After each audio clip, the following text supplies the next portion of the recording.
Main challenges in slow-moving consumer goods.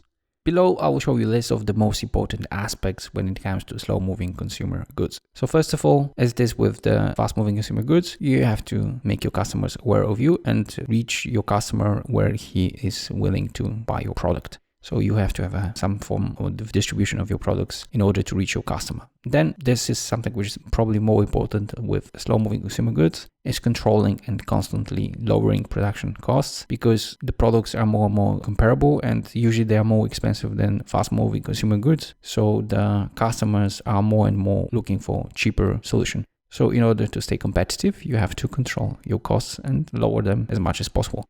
So you have to have some sort of a strategy across many channels, and linked to that is the fact that you have to manage somehow the customer experience across those channels. So you don't want to have a situation where the customer will feel differently by buying your product from different places, because this might ruin the brand perception and will make him highly unlikely to buy the next version of your product once it's out there. Now, the other thing is that you have to manage older versions of your product. So this is something very specific to slow-moving consumer goods. So first of all, your customer will be using your product for many years. So if you want to sell him a new one, you have to make him somehow get rid of the old one. But second of all, you have to also take care of those older products. And this is where we have also this cost of taking care of faulty products. So not only warranty, but also providing some service for the products, even if you are not producing them anymore.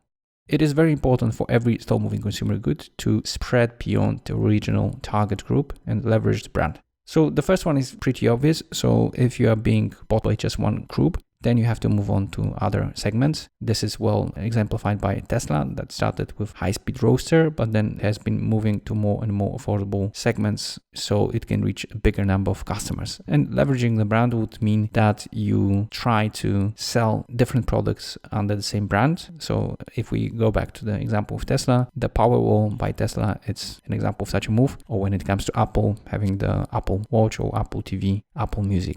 The problem that every consumer producer faces is obviously the saturation point in consumption and penetration. So at some point you have reached all your potential customers and you have penetrated all segments.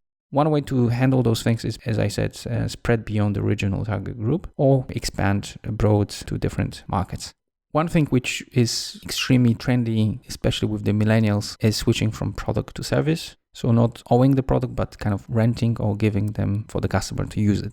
This means a total change of your business model, and this is what we also gonna show you how to model this in Excel. Linked to that is the value of your customer base. So if you switch from product to service, then instead of having one-off customers, you actually have a customer base to which you can try to upsell other products if you are leveraging the brand, or cross-sell new products. The final issue that is extremely important is the software part of the product. So even if your product is traditional one, more and more will become the part which is the software, especially if the customer wants all the products to be interconnected. So the Internet of Things forces you, in a sense, to move from hardware product to a hardware and software product. And you see it everywhere. So your oven can be set by some mobile app. A very good example of that is that you can already manage your freezer or your oven using the mobile app. And in a more advanced products like the Tesla, you have the artificial intelligence that enables you to switch on to self-driving.